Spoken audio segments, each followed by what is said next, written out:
核心 CPI 更是降至了2023年12月以来的新低。那这整件事情不但是说带了美股创下了历史的高点，也让比特币市场在一天之内涨7%，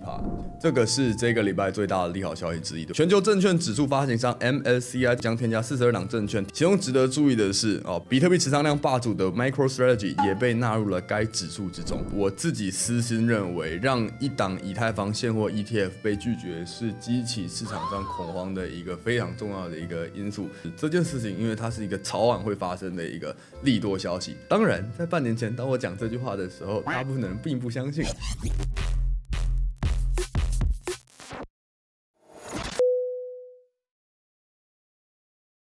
Hello， 老哥，欢迎收看本周的币圈周报。那上个礼拜，随着美国总体经济数据 CPI 的利好，美股创下历史高点，比特币也在长达2个月的震荡下跌中暴拉10%。好，目前录制的时候已经站上了65000美元上方。到底这个是死猫反弹，还是下一波牛市的反攻号角？为什么说我们有可能即将走出最后的黄金坑？币圈周报，让我们废话不多说，就直接开始吧。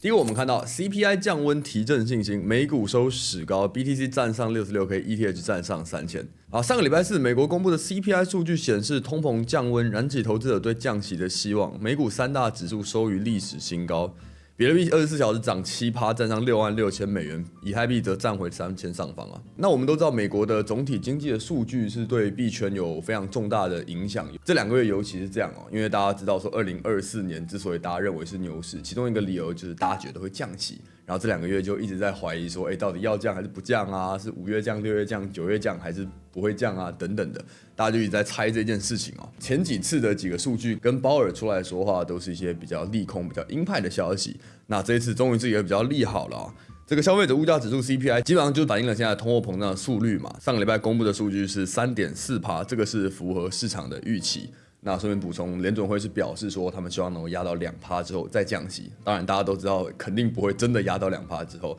才开始降息。那这一次很有趣的是，它只是符合市场预期，并不是说更超过市场的预期的好，它就让市场可以涨这么多。所以它其实反映的是，原本大部分市场的资金对这一次的资讯原本是比较偏悲观的，就是你预期是 3.4%， 那我觉得说你可能会更低。所以符合预期的时候，我说 OK， 所以这个是利好。背后可能有这样的一层的概念大家过于恐慌现在市场情况了。而核心 CPI 更是降至了2023年12月以来的新低，首次降到 0.3% 以下。这个也进一步的显示了通膨率处于下降的趋势，提振金融市场对9月降息启动的预期。那这整件事情不但是说带了美股创下了历史的高点，也让比特币市场在一天之内涨7%。对，美股是上涨，但是比特币一涨，通常都是涨得比人家多。当然下跌也是这样。那相对来说呢，以太币的走势则比较弱势，受到以太坊现货 ETF 面临重要的截止日，却还没有传出任何讨论的迹象。彭博社的 ETF 分析师这位 Eric 就悲观的认为说，以太币的 ETF 可能这一波只不会通过到2025才会出现那这个也是这个礼拜我觉得最重大的消息，就是我们接下来这个礼拜大家必须要注意到的一件事情，就是以太坊的现货 ETF 的审核已经进入倒数，今年到底有没有通过？哪一个时间点是关键呢？我们不卖关子关键的以太坊 ETF 通过时间就是这个礼拜四5月23号因为 SEC 对于审核这些 ETF 他们都会有一个期限，他们某一个时间可以说我要再想想，我要再想想，直到最后一个期限他就必须说好，你就是通过或者不通过。那现在最早申请以太坊现货 ETF 的这一档，它的这个 Yes or No 的期限是在这礼拜四SEC 必须在5月23号之前，针对机构提出了以太坊现货 ETF 申请，做出最后的批准或者是拒绝的决定。那现在其实我们都知道说，大部分的人是不看好这个以太坊现货 ETF 能够通过的就包括说非常喜欢加密货币的这几位华尔街或者是 ETF 的分析师。包括这位 James Seyffert， 常常引出他的话他这边就说，看起来呢，这个以太坊 ETF 要被 SEC 拒绝的几率是上升了，因为他看到这位 Scott 他分享了这个 SEC 目前在回应以太坊 ETF 申请商的一个问题，他提到了说，这个关于你们想要提出的以太坊 ETF， 你说这个是一个 commodity base， 就是它是一个基于某种商品的现货 ETF。这一件事情呢，我还抱有疑虑当然，我们都知道 SEC 常常质疑各种加密货币是不是商品，但是 James 这边提到的点就是，他记得在比特币 ETF 在申请的时候，虽然 SEC 也是百般阻挠，但是他并没有提出这样子的指说比特币是不是真的商品啊，还是它有可能证券的可能性。那结果在这一次以太坊的申请的时候 ，SEC 在这个紧要关头还提出这样的问题，很有可能 SEC 最终是没有打算要在5月份就直接通过 ETF 那这件事情给市场的考量，当然就是担心说以太币可能不会在短期内就得到传统金融的资金的进驻，或者是有这样子一个大的利好消息拉盘的可能性。所以在现在这段涨幅，说比特币的涨势还是比以太币高一点。那以太币的涨幅比较低，除了对于 ETH 的涨跌幅相关，很多人也会把它认为说这个是山寨币，就是各种小币，包括 Solana 啦，各种小币涨势的起点。所以原本大家以为说，可能山寨币集结随着比特币创下历史高点之后就可以马上到来的。现在看起来这件事情大家还是相对的没有办法太乐观的。但是呢，这个我们在本周前瞻的段落会有我自己的想法可以跟大家分享。那这个我们就到后面就会提到了。因为我们要先来讲一个更重要的一个事情中国发行超长期国债，举债10000亿刺激经济。这个是中国政府他们宣布将于本周开始发售首批的超长期特别国债。那包含这个首批在内呢，今年预计会发行规模为人民币1万亿元，也就是1兆人民币，大约是1300多亿美元。那周五将发售的数字已经高达了400亿元。那为什么这个新闻我觉得会特别重要呢？首先当然就是中国是世界上最大的经济体之一，它现在面临了一些问题，想必大家也都知道，无论是 A 股的走低、中国房产的危机、恒大等等的疑虑，造成了这个经济体目前遇到的一些困境。加上现在全球的经济都是紧密相连，大家不会希望说中国的经济一直走下去，然后甚至可能会引发其他的危机，或者是像以前的亚洲金融风暴等等的，是大家最不希望看到，也大家最害怕的事情就是即使说全世界的其他的景气、其他的科技的发展都很好，如果这边有一个未爆弹的话，那大家对景气的还是会有一定的恐慌存在那这件事情大家之所以非常害怕的一个点，就是这个房产的债务跟中国现在经济的情况似乎不是一朝一夕或者是可以简单解决的问题。那中国政府寄出的这个特别国债，我感觉就是面对现在这样的困境的一个也许有机会至少在短期可以解决的一个方针在这个人民网显然这个应该是中国政府相关的一个网页，有去解释一下说什么叫做超长期特别国债他吹捧的话我们就简单看一下就好。他说这个发行超长期特别国债，既保增长又促创新，既利当前又惠长远，既可以助力实体经济又可以推进国家中长期不久。anyways， 反正这个特别国债呢，它的意思就是它只在特定时期阶段性发行的具有特定用途的国债，就是发债基本上就是你需要用钱，所以你发行债，然后你把钱笼络进来去使用嘛。那正常来说你发债你要有一个名目，比方说你要修桥造路，你要发展 AI， 你要发展新的科技，所以你发债。那特别国债的概念就是告诉你说，我们今天就是有特别用途，我就是要发这个债。就是如果你是一个政治局势或者全球经济的分析师，你可能会觉得说，这个理由是一个不这么 legit 的理由，就是它可能是会带有的一点隐患。但如果你是一个正常的一个投资人，这一句话在我心里听起来，其实它就是各位不要想那么多，林北要印钱的一个概念。那这个特别国债不止特别，而且它还是超长期那这个超长期指的是什么呢？就是我们说借债要还嘛，你现在印钱，你早晚要还。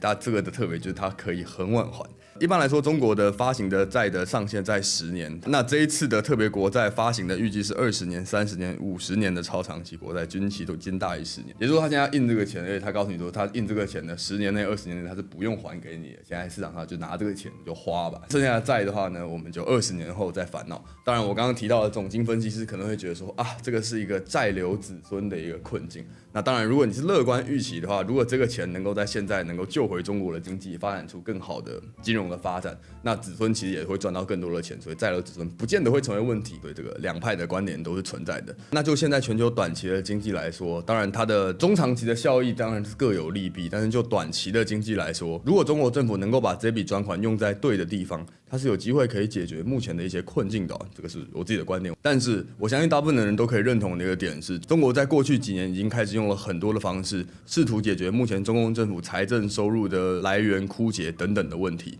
都没有成效。而且这个超长期国债并不是中国随随便便会发的东西，过去几次他们发这个超长期国债都是在经济危机啊，1998年是亚洲金融海啸，2007年是全球的房地产的金融海啸，2020年是 COVID-19 的金融海啸。中国现在等于说是在我们还没有金融海啸的时候就已经用出了当时金融海啸使用的付出的手段。而我们都知道，每一次的金融海啸之后，政策出来的都是最强的特效药，通常都会带来一个经济的成长。如果说现在是在经济大海啸来临之前就先下这一帖猛药，会怎么样？没有人知道，但是我们就期待接下来的发展。顺便我想补充一下，就是这个真的是很有趣的一个事情啊，就是每一个人都知道说，你如果现在印1兆人民币，你的现在市场的资产可能会上升，但同时大家也知道的事情是如果你在没事的时候做这一件事，它只会有反效果，所以通常都只有在金融海啸之后才会下这样的猛药。现在就有点像大家已经预期说，金融海啸如果你再不做这件事情的话，可能会在半年、1年或者短期内就发生，所以他们现在就实施了这样的政策。最后会发生什么事情，我觉得很有趣，我们可以慢慢的看下去的情况。总之，我们手上拿的是比特币，我们手上拿的是国际通用的资产控制好自己的风险，分散好自己的投资，然后就看看各国政府要来怎么去在这个变动非常大的市场去做这些事情，我觉得是比较重要的事情啊。像我们看到里程碑微策略首度纳入 MSCI 全球标准指数 ，Michael Saylor 表示，美国数千档退休基金都需要比特币。这个是这个礼拜最大的利好消息之一，对我来说，全球证券指数发行商 MSCI 在今天公告最新半年度调整，宣布全球标准指数将添加42档证券，剔除121档。其中值得注意的是，比特币持仓量霸主的 MicroStrategy 也被纳入了该指数之中。我们在前几个礼拜的周报就提到说，微策略现在它的公司市值已经非常接近美国前500大的企业。如果比特币再涨个多少，它其实就会符合这个 S&P 500的标准如果说这些评选机构认为说，你这个一直买比特币的公司足够安全，以致让它选进 S&P 500的话，这个非常多原本根本就没有考虑或者是思考要投资比特币的人，就因为你被动的投资美股大盘，你就会碰到微策略，你就会碰到比特币，就会为这个市场带来买盘。所以那个是我们曾经认为的是，也许是这轮牛市最高峰的极端利好的消息潜在的未来，这个还没有发生。现在这个是 MSCI 已经把微策略放进了这个指数了，而这个指数目前相关的标的物的价值是超过4兆美元，也是已经受到机构投资者的青睐了。那当然它还是没有比上 S&P 500。那它的全名是 Morgan Stanley 的 Capital International， 是摩根史坦利，也是一个非常大的公司跟 S&P 500什么之类的是齐名，但我觉得可能是 S&P 500更有名一点。所以这个新闻让人最乐观的点就是，如果说今天 MSCI 已经通过了微策略可以进去他们的指数的话，是不是有一天 S&P 500能够通过的这件事情的几率也就比较高了？甚至不只是微策略，任何跟比特币相关，无论是挖矿，上礼拜我们看到一个挖矿已经进了 S&P 600比较一个小的指数，是不是相关的挖矿比特币或者芯片什么样的公司，也就更容易的进到这样子所谓的全球经济大盘指数里面的组成物之中。这个是比特币融入全球经济非常的一大步跟大家分享。现在我们看到，随着这一些没有效率的矿工的退场，比特币现在挖矿的成本已经掉到了$45,000。这个是 CoinDesk 上面 JP Morgan 的一个言论就是 JP Morgan 我们知道它是全球最大的金融公司之一。那他表态这个新闻是什么意思呢？就是我们也讲过很多次了，再讲一次了，就是在减半的时候呢，有竞争力的矿工会有意识的压一下比特币价格，让没有竞争力的小矿工必须要卖掉他的矿机退场，让这些大矿工可以之后挖到的比特币可以比例上的越多。所以现在呢JP Morgan 已经告诉大家说，现在矿工的成本已经跌到45K 了，因为很多人已经退场了。这个想要表达的讯号是什么呢？一来他可能想要表达的讯号是，兄弟们，我们要达成任务已经完成了，我们现在需要压币价的这个动力可能已经下降了。那第二，没有第二，就是这样。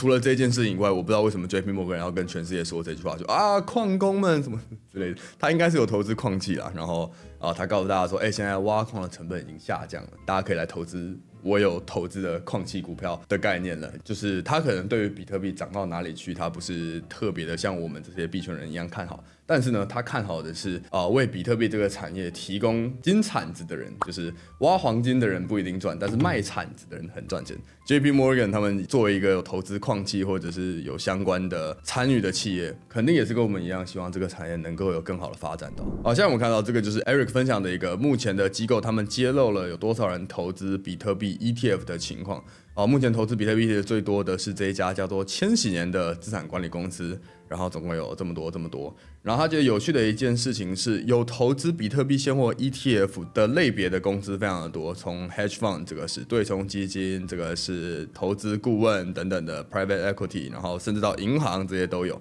那最多的是 investment advisor， 就是有62%是来自他们的钱。那对冲基金也有30%的，也占了所有比特币现货 ETF 的30%的钱。他的这边重点是很惊喜，已经有这么多不同类别的资产已经开始投资比特币 ETF， 而且总共投资比特币 ETF 的有500个 holders， 这个基本上是新上线的 ETF 平均值的200倍，他们非常喜欢比特币 ETF。那这边我顺便想分享一下，就是很多的币圈投资人不知道为什么说他们要投资 ETF， 他们直接买比特币不是对他来说更划算，还可以自己掌握吗？其实这个想法就像是，如果说现在有人告诉我说，其实你买股票不应该找一般的券商，你应该用怎么样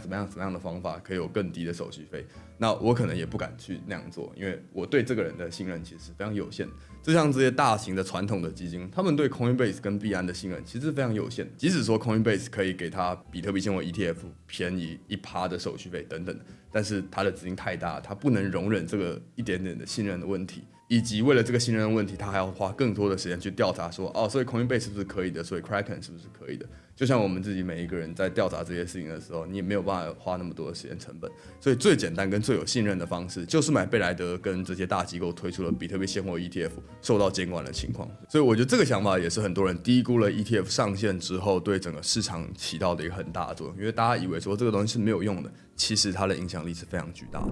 像我们看到《金融时报》说 ，CME 芝商所计划推出比特币现货交易，华尔街的兴趣激增。这个跟我们刚刚说的一样啊，就是他们也许自己不见得想要买比特币，但是想要卖金产的人是非常多的。有 CME Group 是这个全世界最大的期货交易所的集团嘛，那他现在要推出这个比特币的现货交易。很明显，他就想要抓住华尔街理财基金对于加密货币领域日益增长的需求。就他们不是笨蛋，就是他们今天推出的产品，一定是因为背后有很多的人跟他说，他想要交易这个产品，我愿意付你手续费，但是你怎么没有这个产品呢？所以 CME 就会做这件事情。然后一样就说过很多次了，如果他们做这件事情，他们不会只是做出来，然后就躺着好要来不来。他们做出来之后，其实他们就参与这个市场了。这个也是长期让更多人能够注意到比特币跟整个加密货币的一个很大的一个可能性。像我们看到，美国的参众议院赞成推翻 SEC 的争议性加密货币规定，白宫放话，总统将会否决这个投票结果。上个礼拜我们就知道，美国的众议院已经通过了说废除这个对加密货币不好的法案的原本的法案基本上这个法案会让银行比较不容易去托管加密货币，因为会让它资产负债表看起来不好看。现在这一群美国的国会议员想要把它修改掉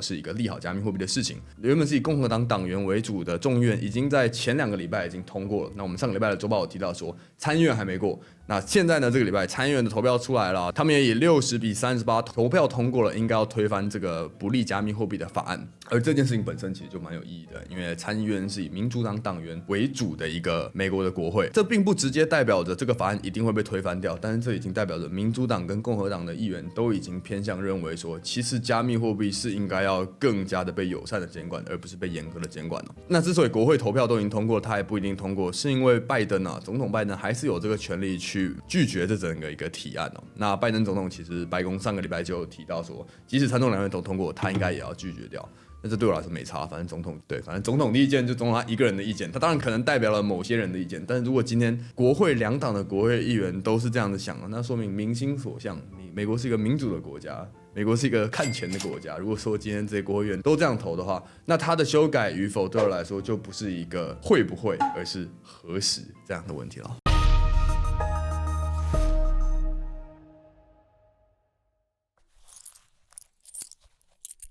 好，本周前瞻的部分来跟大家分享一个我觉得潜在的我们走出黄金坑的一个可能性，就是压在5月23号左右啊，就是5月23号有2件事情会发生。一件事情就是我们刚才提到以太坊现货 ETF 的第一个 deadline， 这个 Daily Crypto Updates 这个新闻在币安广场上，这个我没有在其他地方看到啊，很难得用币安广场的文章。它整理最新的这一张图，就是以太坊现货 ETF 现在有很多间正在申请那目前最早申请的，也就是最早遇到底线的是这个 VanEck 以及这个 ARK。相对来说，他们都是比较这个不是那么最大体量的 ETF 发行商，而且他们也最快需要受到这个最终审判了。5月23是 VanEck 的这一档，5月24是 ARK 的这一档。那这位作者是认为说5月的这3档可能都会被拒绝，并且他认为说可能会被通过的是8月3号的富达以及8月7号的贝莱德。我们都知道贝莱德其实在贝莱德要申请比特币 ETF 之前，就有好多公司申请过了，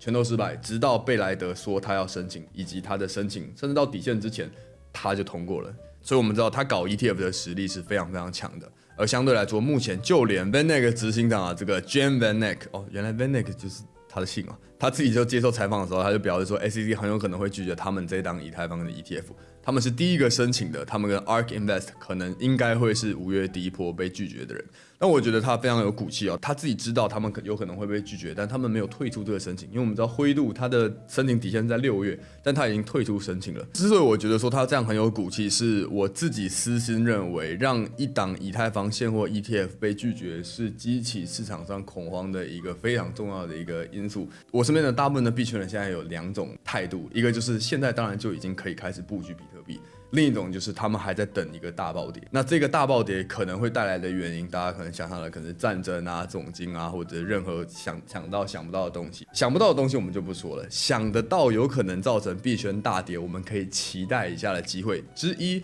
其实就是以太坊现货 ETF 的被大力的拒绝就是在5月份的这一次拒绝，其实不只是可能会只拒绝 VanEck 这一档。SEC 同时有可能会把这上面的所有的东西都拒绝掉，或者是直接推回去，但是这也给了这些 ETF 的申请商他们后面的一些时间再去后面去推的可能性。那也同样的像之前的比特币一样，当以前的比特币在延迟跟拒绝的时候，当时我们的想法其实都是这件事情，因为它是一个早晚的事情，它是早晚会发生的一个利多消息。当然，在半年前，当我讲这句话的时候，大部分的人并不相信。那现在呢，也有很多人不相信以太坊 ETF 能够在2024年就能够上线。我觉得有点类似的情况啦，但是大家的共识是5月份这一次应该是不会上线。但是大部分人看到的是5月如果被拒绝的话，哇，那是恐慌，以太币死了，以太币扶不起来阿斗。我看到的可能会是这个有机会是以太币最后的黄金坑并且拉起来的机会。尤其是加上以太币如果是代表了山寨币的指标的话，而加密货币牛市又会是以山寨币的涨幅比比特币高的话，那这个其实是一个潜在的一个大力抄底的机会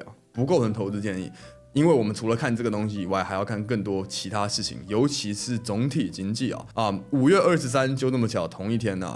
台北时间的凌晨2点，就是可以说是5月22号晚上睡觉的时候，5月23台北的凌晨2点 ，FOMC 会议会举行鲍威尔出来讲话，市场就会开始从他的言下之意中预期说，所以我们的降息可能会在9月发生吗？还是9月发生不了，要到11月或者甚至是明年，就有可能会主导接下来半年市场对于降息预期的主旋律所以这边的可能性有2个，一个是他比较鸽派，就是他说我们有可能会就是这样的降息，那有可能市场就会走升。但是如果说今天这个是最后要给他抄底的机会，市场可能会把他的话，不知道他说什么，也许他说的话会是比较鹰派的，那市场的恐慌情绪就会出现，市场就会下跌，有一点像我们1-2个月前有一集周报讲的那个概念，就是我们预期说这一次的美国联准会的发言，如果是鹰派的话，如果这个鹰派造成一个下跌的话，因为这个下跌是我们预期的市场的过分的恐慌，我们判断那个时候是一个抄底的机会。那这一次呢，我的想法是，这次可能已经不是一个进入黄金坑的时候，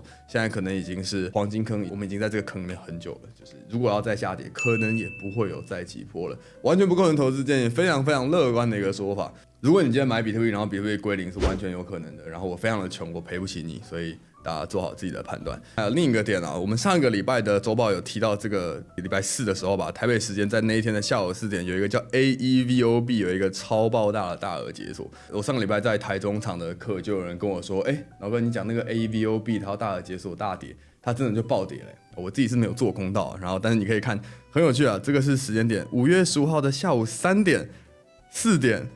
5点，就真的在大额解锁下午4点的时间就迎来了这一根暴跌。所以哇，你看你有看币圈周报本周前瞻，你就真的能够把握这样的战绩。好多的留言区会在下面跟我们说周报1个礼拜看一次，币圈这个分秒必争的市场根本就过时了，根本就没有参考的依准。所以有没有？没有，但这边还是提醒大家说，并不是说有大额解锁就一定会跌。就像我每次说的，其实有很多次的大额解锁，市场可能提前知道就已经把它反应完了。这一次真的是因为700多%的市场流通性的下跌。我当时其实，在周报里面也没有说太有把握它就会下跌，因为我不确定说 AEVO 的官方跟他们有没有一些其他的方式可以去控制这件事情。但是至少这次的经验让我们知道有这样子的数字，即使他有努力的去控在短期之内这个卖压还是会很大的。那这个礼拜的大额解锁呢？OP Mainnet 在5月29号的时候有一个大额解锁的事件，它解锁这个2%，大概6000万美元大家请不要在这个时间就疯狂做空 OP， 因为 AEVO 的经验AEVO 那个是解锁是700多%，这个是2%，这个是有一个很大的差距的，要留意一下。但总之就是我们都会在这个单元把这个我有在关注的一些主流币，如果在 Token Unlock 上面有看得到它要有解锁的事件。我就会跟大家分享一下，一样完全不构成任何的投资建议，所以大概就是这样。今天就是我早上起床起得比较早，所以我有喝了咖啡，所以精神比较好，所以我说的话就会比较就是直接的讲出我心里的心声，所以可能你听起来说怎么会那么的乐观看好，这样是真的可以买吗？好像有点怕怕的。对，请欢迎害怕，请不要因为我自己现在是比较乐观就买比特币，因为你需要做好自己的研究。我觉得大额解锁这件事情之所以我不敢太去乐观的讲，就是因为每一个币它除了自己的筹码面的变化以外，它也有自己的基本面，它可能有一些质押的计划，它可能有一些其他的奖励的机制，或者是利好消息，或者是项目的更新，这每一件事情都会影响这个市场。但是我不知道我总共看到了几件，我只是看到了这一件我觉得大的讲出来，看到这件我觉得大的讲出来，可能还有4-5个超级潜在的利空消息是我根本就不知道的，所以这个是为什么我们总是都要用一个比较均衡的态度去讲，因为没有办法对你负责啦，大概就是这样的一个概念。好，以上就是本周的币圈周报顺便补充一下，就是我们之后可能就会再有数据报告系列的影片出来，因为这几次的周报我都觉得说新闻好无聊那很多都是一些数据相关的，但是数据相关的放进来又会让周报太长，所以我们现在应该又可以再把它独立出来了。所以经营时代，如果这部影片对你有帮助，可以帮我按赞这个影片，分享有兴趣的朋友订阅我们频道，让 YouTube 知道我们想看加密货币的内容。所以比特币就涨，有任何问题就在底下留言区留言我。那当然我是脑哥，我们下一期再见 ，peace。如果你想投资加密货币却还没有账号，可以使用底下的币安连结注册。币安是全球最大的加密货币交易所，用底下的连结还可以享有交易手续费20%的返现。如果你想要量化交易、聪明投资，可以使用底下的派网连结。派网是币圈知名的量化投资交易所，一样使用推荐连结可以享有20%的手续费折扣。